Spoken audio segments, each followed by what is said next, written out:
Falamos agora, Nuno, de um prémio digital. Se bem te recordas, há umas semanas convidámos para estar aqui os gestores do Arquivos.pt, que estava na altura a lançar um prémio, a primeira edição do prémio do Arquivo.pt, um prémio que visava a distinguir projetos que dinamizassem precisamente o arquivo da internet em Portugal. Ora, a conclusão do processo está feita, está escolhido o principal vencedor. O projeto chama-se Conta-me Histórias, é uma nova plataforma portuguesa que agrega notícias e que recebeu, por isso, o prémio principal neste concurso, 10 mil euros, para continuar a desenvolver esta plataforma. Estão connosco no Almoço TSF o Ricardo Campos, que é investigador do Laboratório de Inteligência Artificial e Apoio à Decisão, no INESC-TEC, e também professor do Politécnico de Tomar. Estão também connosco o Vítor Mangaravita, que também é investigador do LIAD do INESC-TEC, e ainda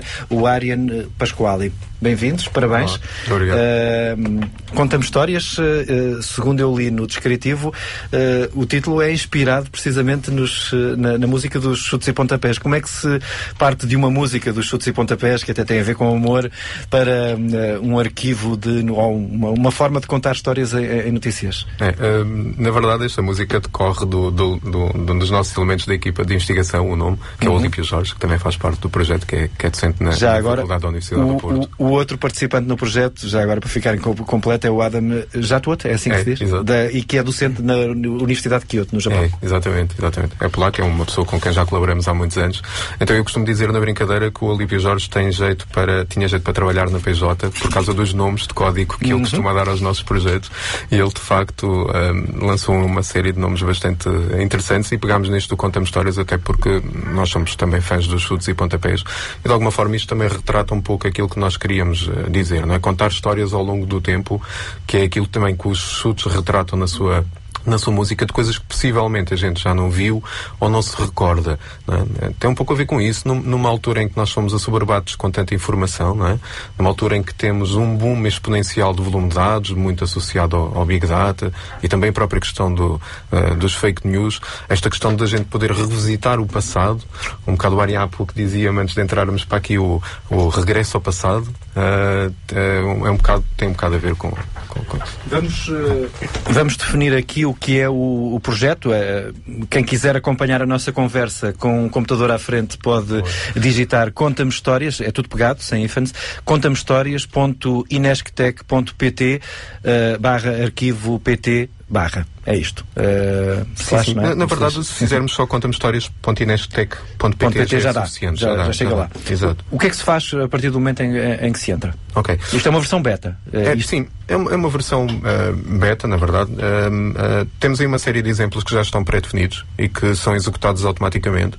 Alguns desses exemplos foram escolhidos pela nossa equipa de investigação como um valor acrescentado de facto para as pessoas, sejam elas jornalistas, políticos ou mesmo estudantes que queiram ter uma noção dos pontos ao longo do tempo. Um dos temas que aqui está é a Troika, por exemplo. É, a Troika. Portanto, na verdade, eu ainda me recordo da Troika aqui em Portugal, não é? Mas não me recordo de todos os detalhes. E a verdade é que, ao clicarmos aí nesse exemplo da Troika em Portugal, ele vai criar automaticamente uma narrativa colocado ao longo dos períodos de tempo mais relevantes, e isso vai permitir ao utilizador uma contextualização temporal. O que é bastante interessante no sentido em que, de um momento para o outro, olhamos além para o ano de 2011 e conseguimos perceber quando é que a Troika entrou aqui em Portugal, por que motivos é que ela entrou, e depois podemos avançar ao longo do tempo, não é? E ver inclusive quais é que são os principais intervenientes dessa história. Mas vocês o que criaram foi o mecanismo que vai à procura das componentes da história. Isso. Porquê? Porque as notícias elas já nos são facultadas pelo Arquivo.pt, que é reconhecidamente uma das melhores plataformas de preservação web a nível internacional, não é? E eu convido os investigadores portugueses e a comunidade para visitarem também o Arquivo.pt. Basicamente eles deram-nos o acesso àquelas notícias, e em cima disso o que nós fazemos é um agregador de notícias temporal, no sentido em que dispõe ao longo do tempo os títulos mais importantes para mostrar ao utilizador.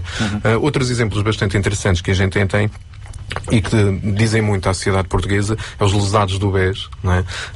Mais uma vez podemos revisitar automaticamente o passado tendo isso como tópico. Ariano, o que é que difere o Conta-me Histórias de uma busca no Google?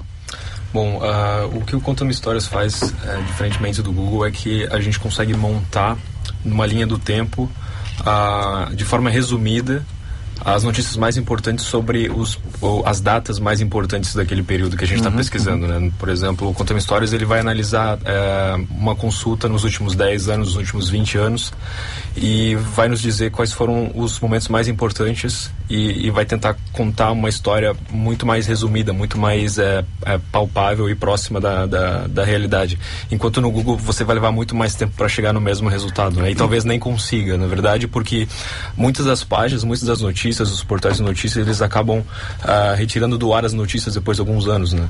Então, com Conta-me Histórias e por causa do arquivo PT, a gente consegue resolver esse problema. Mesmo as esquecidas, né? Mesmo as partes esquecidas. Exatamente. Existe a parte esquecida da internet, né? Que enfim. E como é que é definida a relevância da história ser selecionada ou não? Onde é que isso entra? É um ponto de facto bastante importante, que é, na verdade, a cereja em cima do topo do bolo, não é? Isto não é um projeto que decorre de agora, é um projeto que a gente já tem vindo a desenvolver há algum tempo. O Vítor veio do Brasil propositadamente também para ser um bom contributo nesta análise que a gente faz, e decorre também de um projeto internacional, de um artigo internacional que este ano tivemos a sorte também e o mérito de termos sido premiados nesse sentido, que é um extrator de palavras relevantes e que conseguimos olhar para um texto também bastante útil para os jornalistas. Já agora o link é iake.inesctec.pt. É um extrator de palavras relevantes que consegue determinar quais é que são as palavras mais relevantes. E aqui neste caso o que a gente faz é uma versão adaptada do iake para detectar quais são, de entre todos os títulos que o arquivo nos devolve, quais são os títulos mais importantes para mostrar ao utilizador, sob pena de estarmos a passar ao utilizador demasiada informação. Portanto, não é isso que a gente faz. A gente constrói uma narrativa sumarizada, como a Ariane estava a focar, por forma a retirar esse peso do lado do utilizador. E tanto fazemos isso com base num conjunto de medidas estatísticas, o que faz com que o sistema seja maioritariamente independente da língua. Ou seja, o nosso sistema pode inclusive ser adaptado tanto ao arquivo PT, que é maioritariamente de notícias em português, como a qualquer outro arquivo que seja, por exemplo, de notícias em inglês. Inclusive já tivemos a oportunidade de testar na nossa equipa também isto em cima de artigos científicos e inclusive em cima de artigos em inglês do New York Times e de outras coleções norte-americanas, e o desempenho é bastante bom. A adaptação é muito simples em termos de rapidez da nossa língua para qualquer outra língua. Como é que a inteligência artificial entra nesta conversa, Vítor? De fato, o que a gente está usando agora não está muito dentro de inteligência artificial, mas a gente está abordando coisas que são muito usadas dentro da inteligência artificial, até porque a gente não quer ter que depender muito de dados do nosso lado. A gente está mais dependente do arquivo PT, dos resultados dele, para a gente conseguir resultados relevantes em cima disso. Mas a maioria das técnicas de inteligência artificial que consideram a relevância de uma palavra, de uma keyword, a gente está usando dentro desse sistema, e com isso a gente conseguiu resultados relevantes. Houve algum critério para escolher as fontes de informação, uma vez que vocês frisam concretamente que são 24 as fontes que são usadas são aquelas que estão disponíveis no arquivo PT? Sim, maioritariamente aquelas que estão mais disponíveis. É importante também aqui enfatizar que a maior parte dos dados está compreendida entre o ano de 2010 e 2016. Apesar de o arquivo PT já fazer coleta desde 1996, a grande parte está concentrada nesse período de tempo. E é possível alargar, a meio do processo, Ou seja, isto é tão simples quanto, se o arquivo PT amanhã desejar... Eles têm normalmente aquilo que eles designam por um período de embargo de 2 anos. Portanto, os dados agora estão até 2016. No final deste ano vão incluir os dados de 2017. E nesse preciso segundo, o nosso sistema, ele não precisa de fazer nada. Ele vai continuar a ler os dados do arquivo e, portanto, vamos passar a ter histórias nesse ano, nesse preciso momento, que passam a ser contadas até o ano de 2017. Este vosso trabalho é apenas... é um trabalho que está feito agora, ou que precisa de continuar a ser feito? Tem muitas melhorias para continuar. Desde logo isto é enquadrado numa linha de investigação que temos na nossa equipa e que o professor Alípio Jorge faz parte deste projeto, tem vindo há muito tempo a bater-se por ela, que é a criação de narrativas automáticas, e a gente já tem feito algum trabalho nessa área. Este ano organizámos uma conferência internacional. São vocês que estão a tratar da forma de eu não ter trabalho? No fundo, de auxiliar o trabalho dos jornalistas, porque, na verdade, se quiser saber alguma coisa mais detalhada sobre um determinado tópico, seria impossível nos dias de hoje sem o Conta-me Histórias, eu diria desta forma despretensiosa, porque não é possível aceder a páginas web de uma forma antigas, de uma forma tão integrada. Porque o mundo hoje é tão rápido e há tanta volatilidade em termos das notícias que essa informação se perde. E, no fundo, se eu quiser saber alguma coisa sobre o processo da Troika em Portugal, eu rapidamente, ao clicar naquela pesquisa, eu consigo ter a história toda contada. Não é? A gente vê uma série de exemplos, desde a Moody's, o FMI, exemplos sobre a categoria do desporto, o Carlos Queiroz, que também tem muitas histórias. É importante focar que tudo isso diz respeito a um conjunto de personalidades que foram objeto, obviamente, de reportagem ao nível da comunicação social, não é? E, portanto, são uma série de exemplos bastante... Só o que foi notícia é que pode ser contado. Isso. Talvez o Conta-me História seja notícia daqui a 2 anos, quando for para o ar, não é? Queria fazer apenas uma nota de rodapé. Portanto, estamos a falar de exemplos que estão aí, que as pessoas podem utilizar, mas existe também, e é dada a possibilidade ao utilizador de fazer pesquisa por aquilo que o utilizador entender. Okay? O utilizador pode chegar lá e pode colocar uma pesquisa qualquer. Aliás, eu ontem estava com o Vítor estávamos a falar sobre o acordo ortográfico, e eu disse, deixa-me criar aqui uma narrativa para o acordo ortográfico, e fui ver e percebe-se claramente a história do acordo ortográfico em 5 minutos. Como é que se lê a história? Lê-se pela ordem que os resultados apresentam? É a forma correta de seguir a narrativa? É essa? Sim, exato. Portanto, vamos supor o acordo ortográfico,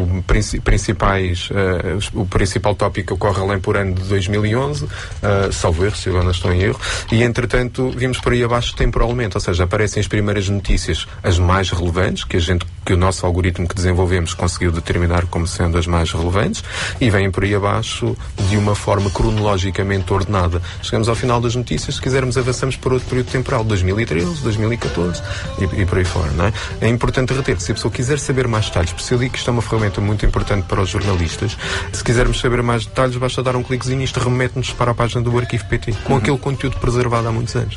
Okay. Veja a vantagem que isto é para a própria democracia, não é? É uma coisa que eu acho fascinante, torna todas... vai no sentido de tornar uma democracia mais transparente, não é? Mesmo a análise de discursos políticos, nós encontramos além coisas bastante interessantes ao nível da política que nos fazem recordar alguns dos pontos mais importantes dessa... Ricardo Campos, obrigado por terem vindo ao Almoço TSF, o Ricardo Campos, o Ariane Pascoal e também o Vítor Mangaravita, que são 3 dos elementos ligados a esta equipa que foi premiada com a primeira distinção dos prémios Arquivo PT. Conta-me Histórias é o nome deste projeto, inspirado precisamente neste tema que estamos a ouvir dos chutes e pontapés, o Conta-me Histórias, que hoje foi protagonista do almoço em tsf.pt. Pode precisamente ter a ligação direta para o contamehistorias.inesctec.pt. Daí pode já seguir a versão beta, a versão experimental desta plataforma.